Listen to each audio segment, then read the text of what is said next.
Tumayo po ang lahat.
Sa ngalan ng Ama at ng Anak at ng Espiritu Santo, Amen. ang pagpapala at kapayapaan mula sa Diyos sa Ama natin at sa Panginoong Hesukristo naway sumainyo. At sumayo rin. Mga kapatid, ang muling pagkabuhay ni Jesus ang naging sandigan ng pagpapatotoo ng kanyang mga alagad. Isusugo sila ni Jesus para maging mga mangingisda ng tao. Upang tayo ay maging marapat gumanap sa banal na pagdiriwang, aminin natin at pagsisihan ang ating mga kasalanan. Inaamin ko sa makapangyarihang Diyos at sa inyo mga kapatid, na lubha akong nagkasala sa isip, sa salita at sa gawa, at sa aking pagkukulang. Kaya isinasamo ko sa mahal na Birhen Maria, sa lahat ng mga anghel at mga banal, at sa inyo mga kapatid, na ako'y panalangin sa Panginoong ating Diyos. Kawaan tayo ng makapangyarihang Diyos, patawarin tayo sa ating mga kasalanan at patnubayan tayo sa buhay na walang hanggan. Amen. Panginoon, kaawaan mo kami. Panginoon, kaawaan mo kami. Kristo, kaawaan mo kami. Kristo, kaawaan mo kami. Panginoon, kaawaan mo kami. Panginoon, kaawaan mo kami.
Manalangin tayo.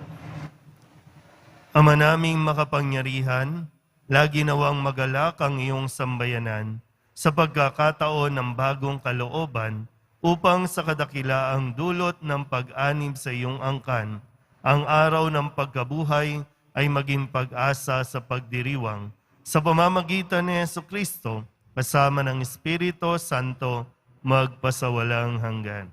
Amen. Magsiupo muna ang lahat.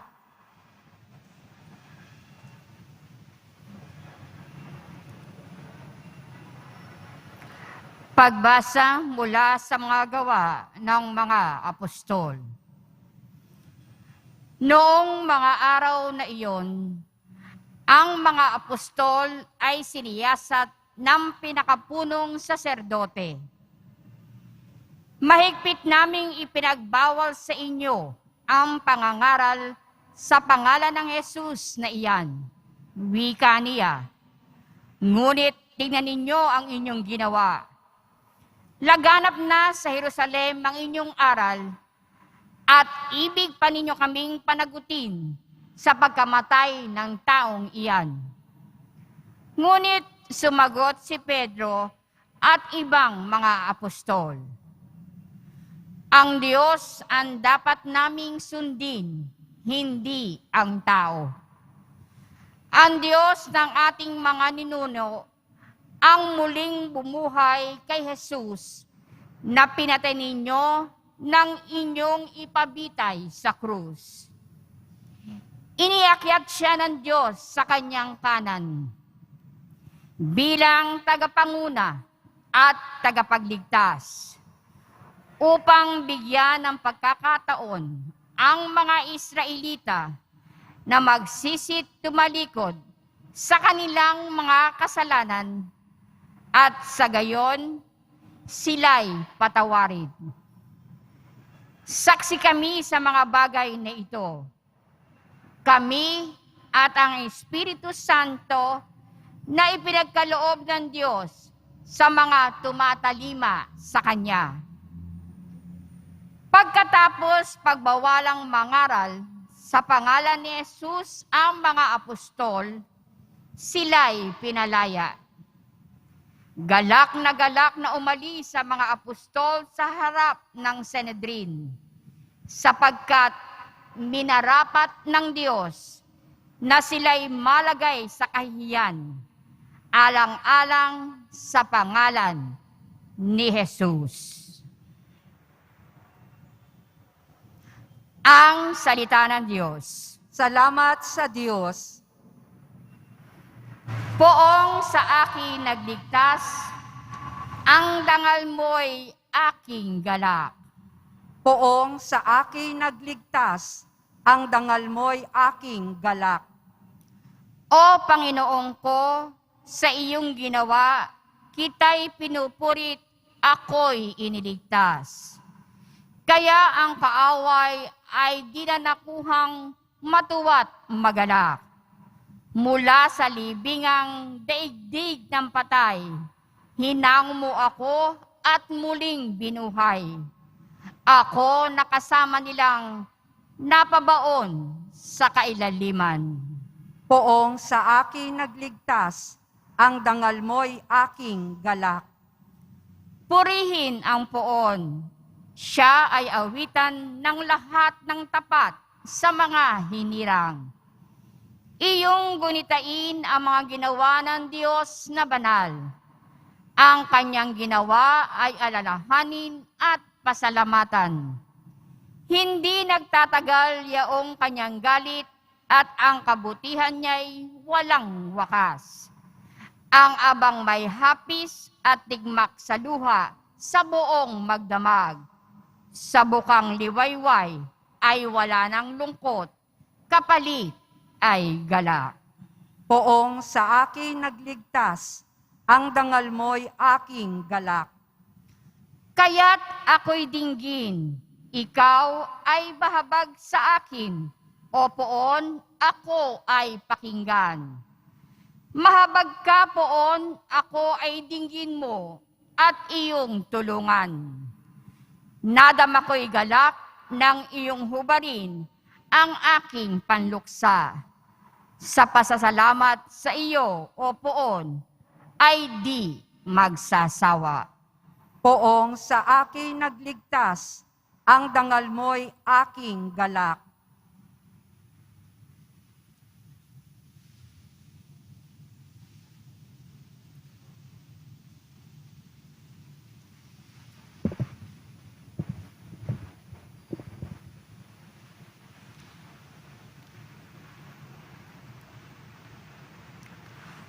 Pagbasa mula sa Aklat ng Pahayag. Akong si Juan ay tumingin muli at narinig ko ang tinig ng libo-libot laksa-laksang anghel. Sila'y nakapaligid sa trono sa apat na nilalang na buhay at sa matatanda. Umaawit sila ng ganito: ang korderong pinatay ay karapat-dapat na tumanggap ng kapangyarihan, kayamanan, karunungan, at kalakasan, papuri, paggalang, at pagdakila. At narinig kong nag-aawitan ang mga nilikhang nasa langit, nasa lupa, nasa ilalim ng lupa, at nasa dagat. Lahat ng nilikha sa buong sanlibutan. Sa Kanya na nakaluklok sa trono at sa kordero, sumakanila ang kapurihan at karangalan, kadakilaan at kapangyarihan magpakailanman. Tumugon ang apat na nilalang na buhay. Amen. At nagpatira pa ang matatanda at nagsisamba. Ang salita ng Diyos. Salamat sa Diyos. Magsitayo po ang lahat.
Sumainyo ang Panginoon. At sumayo rin. Ang mabuting balita ng Panginoon ayon kay San Juan.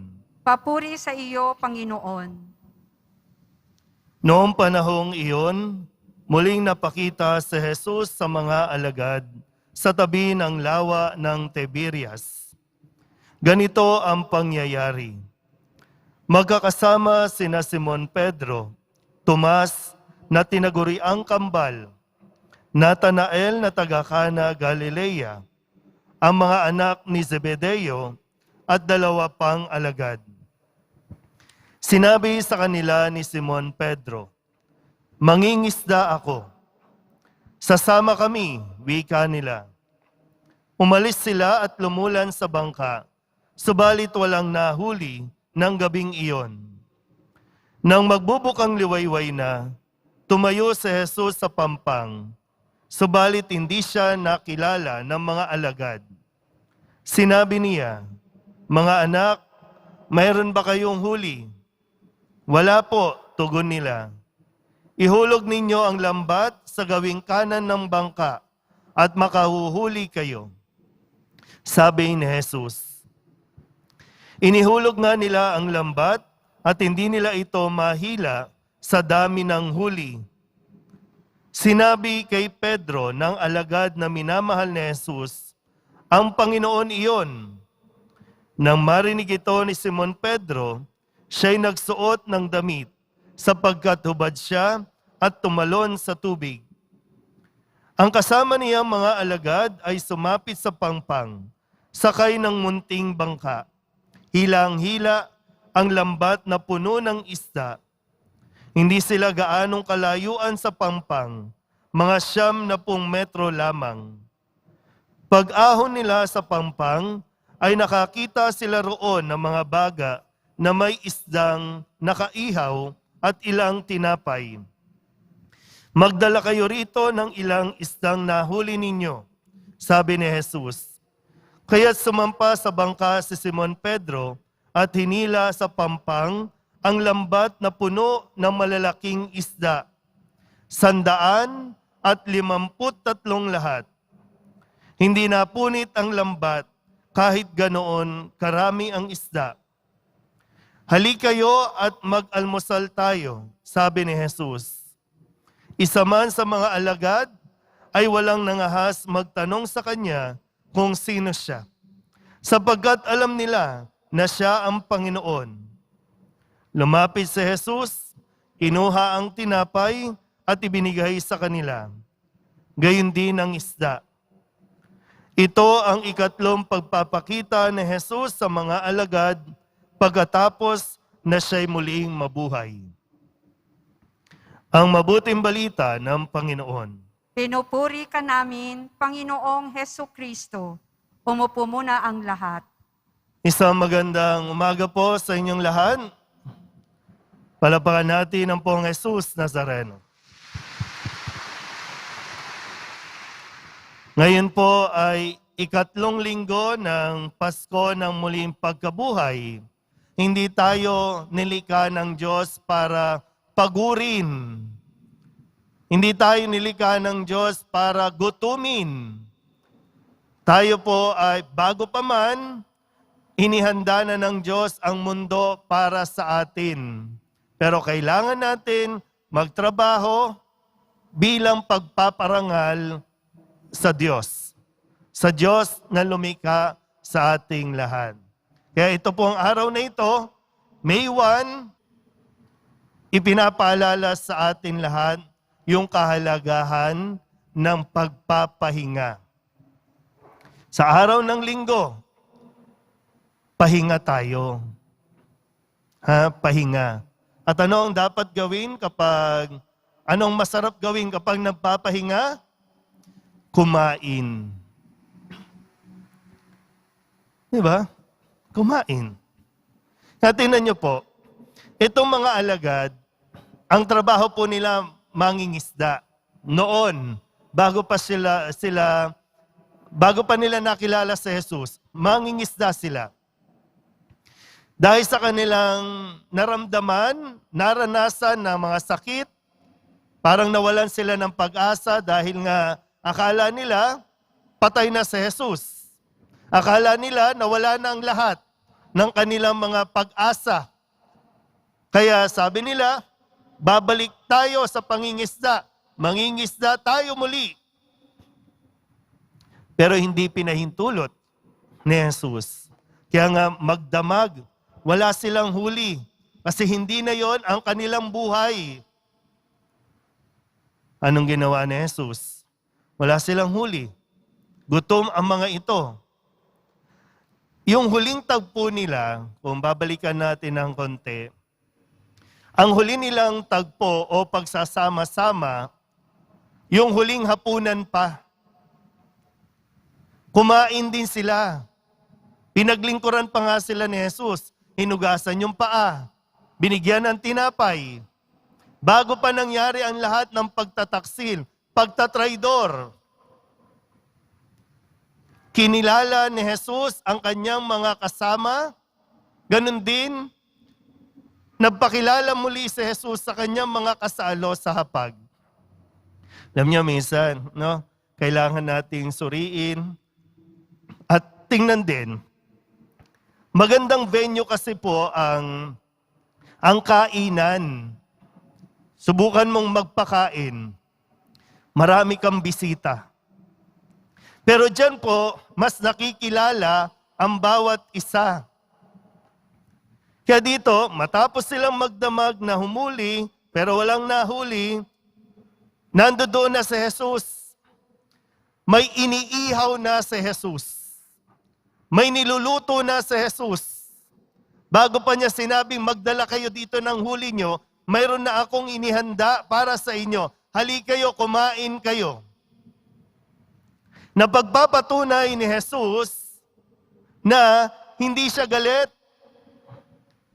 Kahit iniwan niyo ako noong panahong kailangan ko kayo, hindi ako galit. Kaya nga ito, halika, kumain tayo. Ganito kahalaga at sana po bigyan natin ulit ng pansin, panahon. Yung sama-sama kayong kumakain, lalo tigit, yung pamilya sama-samang kumakain. Yung magkakaibigan, sama-samang kumakain. Di ba masayang kumain ng sama-sama? Ang problema lang kapag may mga samaan ng loob. Yung hindi siya kakain. Yung hindi siya pupunta sa kainan. O kung nandoon man, nagkakaroon ng yung awkwardness. Kasi meron pang tinatago, meron pang nararamdaman. Ayaw magsama-sama, ayaw kumain ng sama-sama. Pero ito, ipinararating ni Jesus, hindi ako galit sa inyo. Halina, kumain na kayo. Kaya nga binigay pa niya, di ba no? Binigay, lumapit, kinuha ang tinapay, ibinigay sa kanila. Ganon din ang isda. Di ba yung food, simbolo rin po yan ng peace offering. Kung mayroong mga hindi nagiging maayos, kung gusto mong maayos, magpakain ka.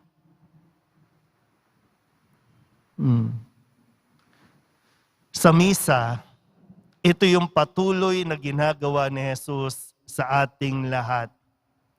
Bago pa kayo dumating, handa na ang mesa, ang misa natin. Hindi ko lang alam kung ano ang dahilan ninyo at dahilan natin kung bakit ibinibigay na ni Jesus ang pagkain, ayaw mo. Nakikipagkasundo ang Diyos sa iyo, sa atin. Ikaw, bakit ayaw mo? Nandoon ka pa rin ba sa guilt feelings mo o yung nagigilty ka dahil sasabihin mo, makasalanan ako. May nagawa akong mali. Kaya hindi ako makikisalo, wala akong lakas ng loob kumain. Kaya nga, di ba, dati kapag inaabot na ang katawan ni Kristo, ayaw mong tumanggap, ayaw mong makisalo, ayaw mong makikain. Hindi ko po alam kung ano ang iyong dahilan kung bakit. Pero sana po maging malinaw sa ating lahat, ibinibigay ng Diyos itong pagkain na ito, tanda ng pakikipag-ayos niya sa atin. Wala siyang kasalanan sa atin. Kung tutuusin, tayo ang may kasalanan sa Kanya.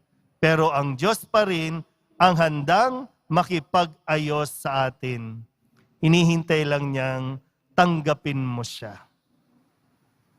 Nawa po sa panahong ito na tayo ay pinagpapahinga sa mga oras na ito, mas lubos mong makita ang kabutihan na ginagawa ng Diyos sa iyo. Huwag mong isiping walang nangyayari sa buhay mo. Dahil nandiyan ang poong Jesus Nazareno para tulungan ka. Sundin mo lang kung ano ang kanyang sinasabi sa iyo, gaganda, giginhawa ang buhay mo. Amen? Tumayo na po ang lahat.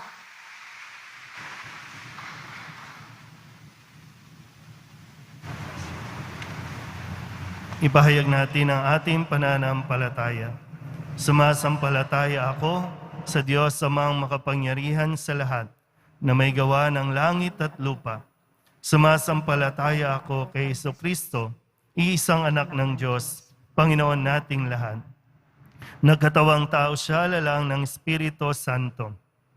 Pinanganak ni Santa Mariang Birhen, binapakasakit ni Poncio Pilato, ipinako sa krus sa matay ni Libing, nanawag sa kinaroroonan ng mga yumao, na may 3 araw na buhay na mag-uli, umakyat sa langit, naluklok sa kanan ng Diyos Amang makapangyarihan sa lahat. Doon magmumulang paririto at uhukom sa nangabubuhay at nangamatay na tao. Sumasampalataya naman ako sa Diyos Espiritu Santo, sa banal na simbahang Katolika, sa kasamahan ng mga banal, sa kapatawaran ng mga kasalanan, sa pagkabuhay na muli ng nangamatay na tao, at sa buhay na walang hanggan. Amen. Ama, kasihan mo kami ng iyong grasya upang katulad ni Apostol San Pedro, magiting naming maipahayag ang kamatayan at muling pagkabuhay ni Jesucristong anak mo. Buong galak tayong manalangin. Panginoon, dinggin mo ang iyong bayan. Panginoon, dinggin mo ang iyong bayan. Para sa simbahan, ang sambayanan ng Diyos, naway maramdaman ng mga nanampalataya at ang kapangyarihan ng muling pagkabuhay, lalong-lalo na sa panahon ng kahinaan, pagsubok at kagipitan. Manalangin tayo. Panginoon, dinggin mo ang iyong bayan.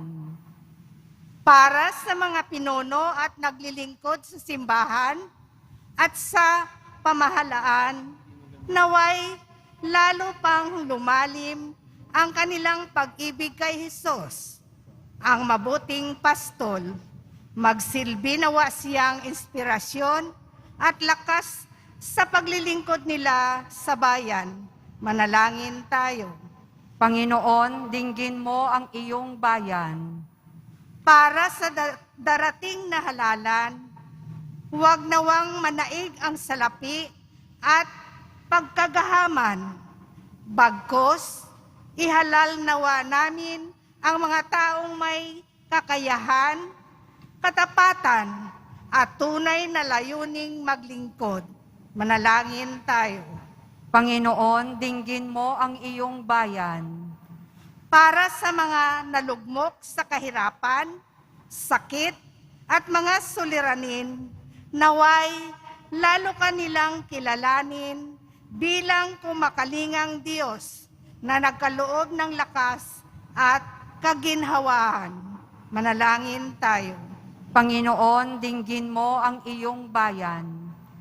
Para sa mga kapatid naming yumao, tanggapin mo nawa sila sa ligaya ng maluwalhating kaharian ng langit. Manalangin tayo. Panginoon, dinggin mo ang iyong bayan. Idulog din natin sa Panginoon ang ating mga personal na kahilingan at mga panalangin para sa ating mga pamilya. Ganon din ang lahat ng mga misang pasasalamat, espesyal na intensyon at mga kaluluwa na hinihiling na ipagdasal sa misang ito.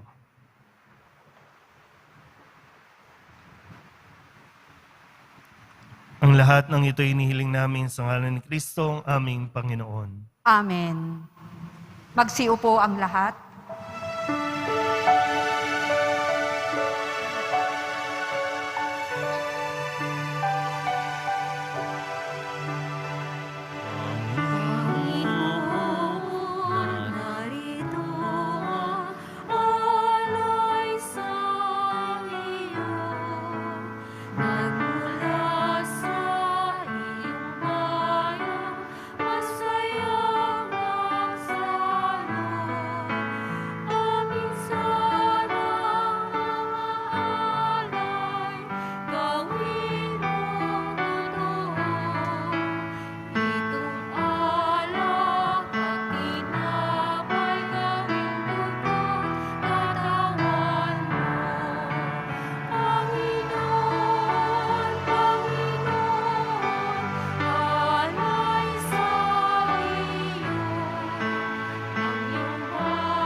Tumayo po ang lahat. Manalangin kayo mga kapatid upang paghahain natin ay kalugdan ng Diyos amang makapangyarihan. Tanggapin nawa ng Panginoon itong paghahain sa iyong mga kamay, sa kapurihan niya at karangalan, sa ating kapakinabangan at sa buong sambayanan niyang banal. Ama naming lumikha, tanggapin mo ang mga alay ng iyong sambayanang natutuwa, ang pagkabuhay ng iyong anak na niloob mo ang aming ikatuwa ngayon, ay papagbungahin mo ng galak na mananatili sa amin habang panahon sa pamamagitan niya kasama ng Espiritu Santo magpasawalang hanggan. Amen. Sumainyo ang Panginoon. At sumayo rin. Itaas sa Diyos ang inyong puso at diwa. Itinaas na namin sa Panginoon. Pasalamatan natin ang Panginoong ating Diyos. Marapat na siya ay pasalamatan. Ama naming makapangyarihan, tunay ngang marapat na ikaw ay aming pasalamatan. Ngayong ipinagdiriwang ang paghahain ng Mesiyas, ang maamong tupa na tumubos sa aming lahat. Naghahaing walang humpay ang anak mong minamahal upang magkasalo-salo ang tanan sa piging ng iyong bahay. Hindi na mamamatay ang inihain sa krus, ang sa krus ipinakoy, buhay lagi bilang handog. Kaya kaysa ng mga anghel ang sisiawit ng papuri sa iyo, nang walang humpay sa kalangitan, kami nagbubunyi sa iyong kadakilaan.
Lumuhod po ang lahat.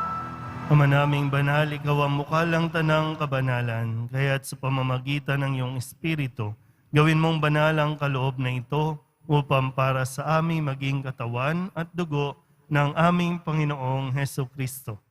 Bago niya pinagtiis ang kusang loob na maging handog, inawakan niya ang tinapay, pinasalamatan kaniya, pinaghati-hati niya iyon, iniabot sa kanyang mga alagad at sinabi, tanggapin ninyong lahat ito at kanin, ito ang aking katawan na ihahandog para sa inyo.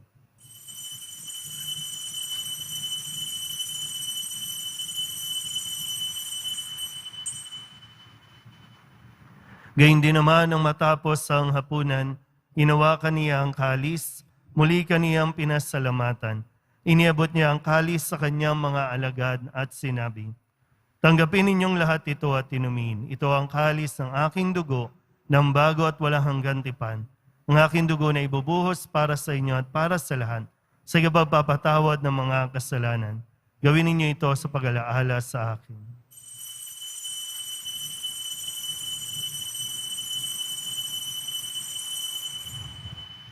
Tumayo po ang lahat. Ipagbunyi natin ang misteryo ng pananampalataya. Si Kristo'y namatay, si Kristo'y nabuhay, si Kristo'y babalik sa wakas ng panahon. Ama, ginagawa namin ngayon ang pag-alaala sa pagkamatay at muling pagkabuhay ng iyong anak, kaya tiniaalay namin sa iyo ang tinapay na nagbibigay buhay at ang kalis na nagkakaloob ng kaligtasan. Kami napapasalamat dahil kami iyong minarapat na tumayo sa harap mo para maglingkod sa iyo. Isinasamo namin kami magsasalo-salo sa katawan at dugo ni Kristo ay mabuklod sa pagkakaisa sa pamamagitan ng Espiritu Santo.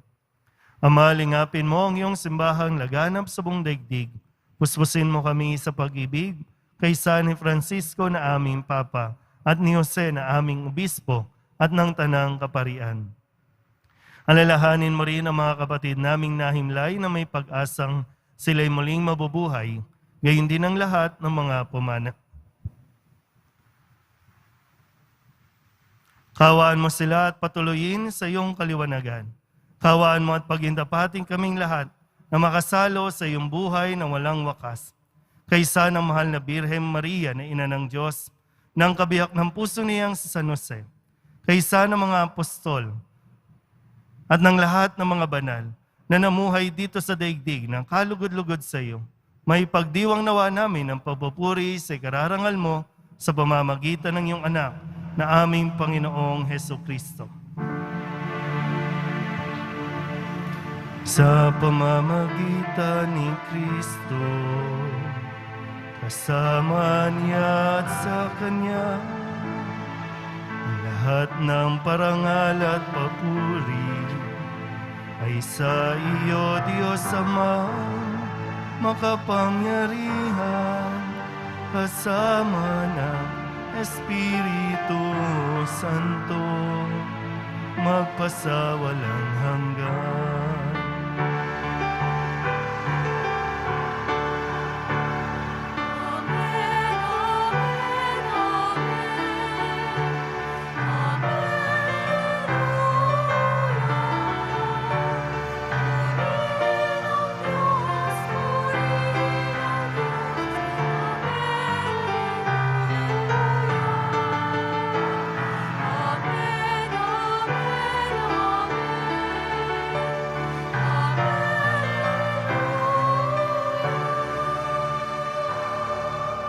Buong kababang loob tayong tumawag sa ating Panginoon ng Ama namin. Ama namin, Tumaas sa langit ka, sambahin ang ngalan mo, mapasa amin ang kaharian mo, sundin ang loob mo dito sa lupa para nang sa langit. Bigyan mo kami ngayon ng aming kakanin sa araw-araw, at patawarin mo kami sa aming mga sala, para nang pagpapatawad namin sa nagkakasala sa amin. At huwag mo kaming ipahintulot sa tukso, at iadya mo kami sa lahat ng masama. inihiling namin kami iadya sa lahat ng masama, pagkalooban ng kapayapaan araw-araw, iligtas sa kasalanan at ilayo sa lahat ng kapahamakan, samantalang aming pinananabikan ang dakilang araw ng pagpapahayag ng tagapagligtas naming si Hesukristo.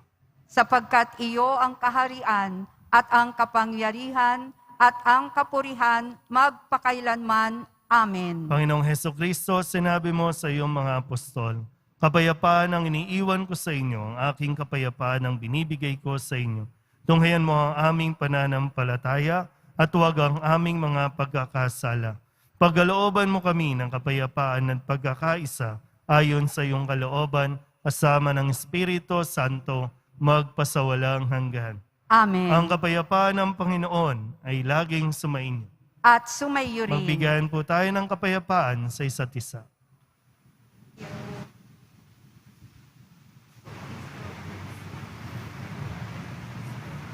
Kordero ng Diyos na nag-aalis ng mga kasalanan ng sanlibutan, maawa ka sa amin.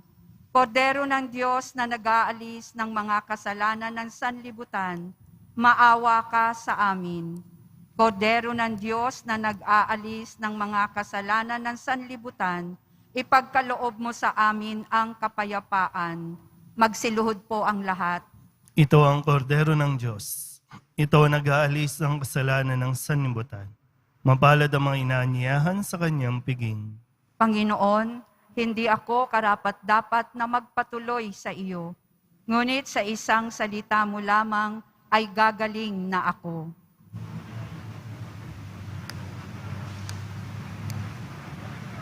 Katawan ng Kristo, Amen.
Ama naming mapagmahal, tunghayan mo at lingapin ang iyong sambayanan na minarapat mong makinabang sa piging na pangmagpakailanman.